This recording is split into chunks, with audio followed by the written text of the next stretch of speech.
Kumusta mga kapansin-pansing manonood? Breaking news na magpapasaya sa inyong araw, ang GCIS ay naglabas ng nakakagulat na pag-aanunsyo tungkol sa maagang pagbabayad sa Hulyo. At naniniwala ako na hindi niyo gusto na palampasin ang mga detalyeng ito, bago tayo mag-dive sa game-changing update na ito. Kung bago kayo dito, ay smash ang subscribe button at hit ang notification bell para manatiling nangunguna sa pinakabagong GCIS updates at financial news na mahalaga sa inyo.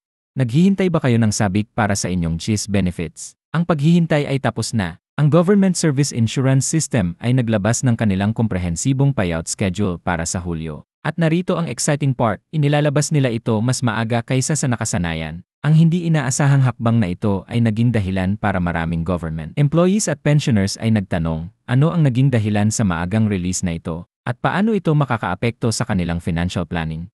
Pag-usapan natin ang kahanga-hangang pag-aanunsyong ito na gumagawa ng alon sa government sector. Kinumpirma ng GCIS na ang Hulyo 2023 pension at benefits ay ibibigay bago pa ang regular schedule. Nagbibigay ng kailangan na financial relief sa libu-libong mga benepisyaryo. Pero ano nga ba ang naging dahilan sa desisyong ito? Ayon sa mga opisyal ng GCIS, ang strategic move na ito ay naglalayong siguraduhin na may access ang government employees at pensioners sa kanilang funds. Bago pa ang inaasahang pagtaas ng gastos na may kaugnayan sa pagbubukas ng school year at iba pang mid-year financial obligations.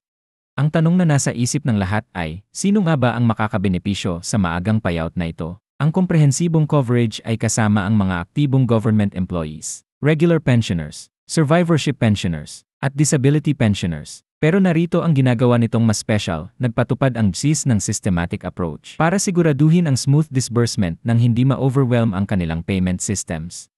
Ngayon, pag-usapan natin ang mga numero, ang bahaging hinihintay ng lahat. Para sa mga regular government employees, ang standard monthly premiums at loan payments ay otomatikong ibabawas bago ma-credit ang net amount sa kanilang accounts. Nagtatanong ba kayo tungkol sa eksaktong mga figure? Ang basic salary-based benefits ay nananatiling hindi nagbabago. Pero may nakaka-interest na development tungkol sa additional allowances at bonuses na pag-uusapan natin sandali.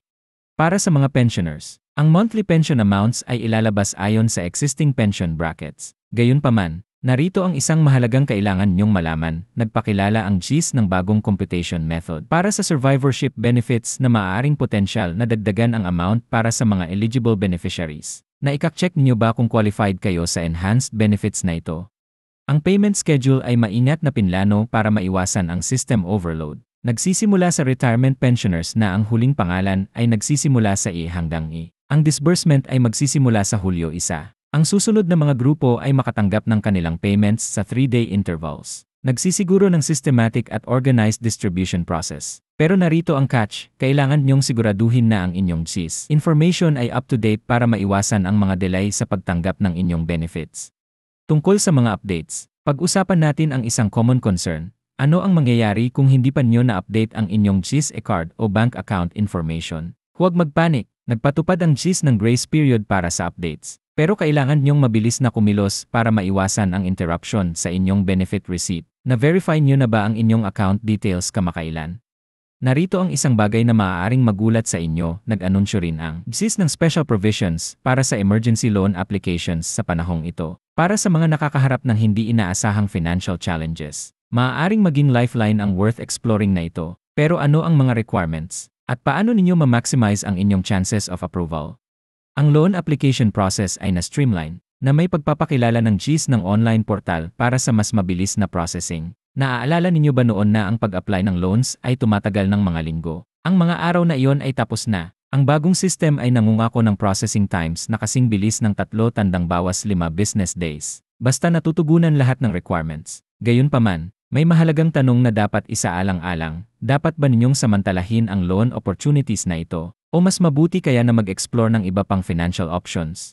Pag-usapan natin ang Electronic Disbursement System, isang crucial element ng maagang payout initiative na ito. Nakipag-partner ang GCIS sa iba't ibang banks at financial institutions para siguraduhin ang seamless fund transfers. Pero narito ang talagang kailangan niyong malaman, ang ilang banks ay maaaring mas mabilis mag-process ng payments kaysa sa iba. Naika-check niyo ba kung ang inyong bank ay kasama sa priority partners?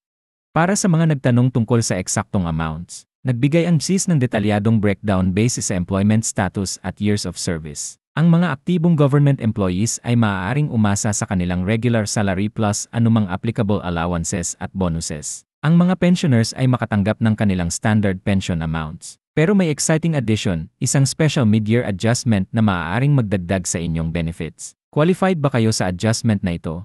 Ang tanong ng taxation ay natural na lumilitaw sa anumang financial benefit. Nilinaw ng GCIS na ang standard tax regulations ay applicable. Pero may mga exemptions at privileges para sa senior citizens at persons with disabilities. Alam niyo ba kung aling tax benefits ang qualify nyo sa ilalim ng current guidelines? Narito ang isang bagay na madalas na nakakalimutan, ang impact ng maagang payouts na ito sa iba pang GCIS benefits at services. Makakaapekto ba ito sa inyong future claims o loan applications? Ang maikling sagot ay hindi. Pero may mga mahalagang considerations na kailangan panatilihin sa isip tungkol sa inyong overall GCIS membership status at benefits. Ang mga security measures ay na-enhance para protektahan ang mga transactions na ito. Nagpatupad ang GCIS ng additional verification steps para pigilan ang unauthorized access at siguraduhin na ang benefits ay umabot sa tamang recipients. Na-update niyo na ba ang inyong security preferences sa inyong GCIS account kamakailan?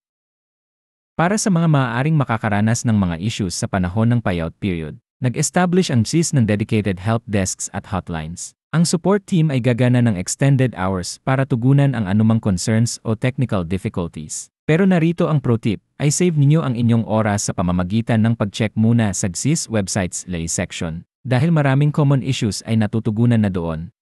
Sa hinaharap, ang maagang payout system na ito ay maaaring maging bagong normal kung magtagumpay ito. Aktibong sinusubaybayan ng GCIS ang implementation at nagiging feedback mula sa mga benepisyaryo. Ang inyong experience sa bagong system na ito ay maaaring makatulong sa paghubog ng future policies at procedures. Naisip niyo ba na magbahagi ng inyong feedback sa GCIS? Narito ang isang practical na dapat isaalang-alang, paano ninyo ma-maximize ang maagang payout na ito? Inirerekomenda ng mga financial experts na gumawa ng budget plan na sumusukat sa immediate needs at future expenses. Gusto ninyo bang matuto ng mga effective budgeting strategies para sa government employees at pensioners? Ang impact ng maagang payout na ito ay lumalampas sa mga individual na benepisyaryo. Inaasahan na ito ay mag-stimulate ng local economies dahil ang mga funds ay nagiging available ng mas maaga. Pero ano ang ibig sabihin nito para sa inyo personally? Isaalang-alang kung paano ninyo maaaring strategically gamitin ang timing na ito sa inyong advantage. Marahil para sa investments o maagang pagbabayad ng obligations. Isang crucial aspect na karapat-dapat sa atensyon ay ang coordination sa pagitan ng GCIS at iba't ibang government agencies. Nagsisiguro ito na ang employee records ay up-to-date at ang benefits ay correctly computed. Na-verify nyo na ba ang inyong service records kamakailan? Ang simpleng hakbang na ito ay maaaring makaiwas sa potential delays sa inyong benefit receipt. Para sa mga plano na mag-retire soon, ang pag-aanunsyong ito ay may mahalagang implications. Ang maagang payout system ay maaaring makaapekto sa timing ng inyong retirement benefits processing. Pamilyar ba kayo sa bagong processing timelines at requirements? Tinugunan din ng GCIS ang mga concerns tungkol sa future benefit adjustments at increases. Habang ang current focus ay sa Hulyo payout, may mga hints tungkol sa possible enhancements sa benefit structure sa mga susunod na buwan. Anong mga pagbabago ang gusto ninyong makita sa GCIS benefit system?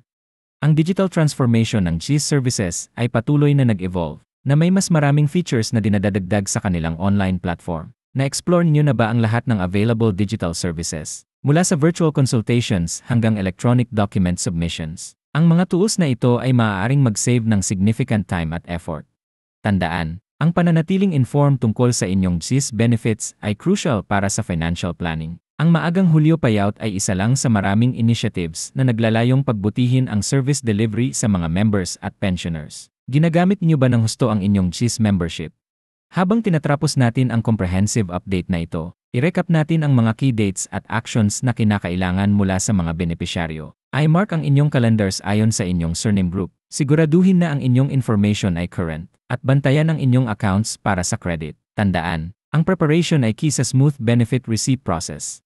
Salamat sa pagkakasamahan nyo sa detalyadong explanation ng GCIS maagang Hulyo payout announcement. Huwag kalimutang i-like ang video na ito kung nakatulong sa inyo. I-share sa kapwa government employees at pensioners na maaaring makabenepisyo sa information na ito. At mag-subscribe sa aming channel para sa mas maraming updates sa GCIS benefits at financial matters. I-drop ang inyong mga tanong sa comments below. At ipagpatuloy natin ang mahalagang conversation na ito tungkol sa pag-maximize ng inyong GIS benefits. Tandaan, ang knowledge ay power. Lalo na pagdating sa inyong financial benefits. Abangan pa ang mas maraming updates. At makikita namin kayo sa aming susunod na video.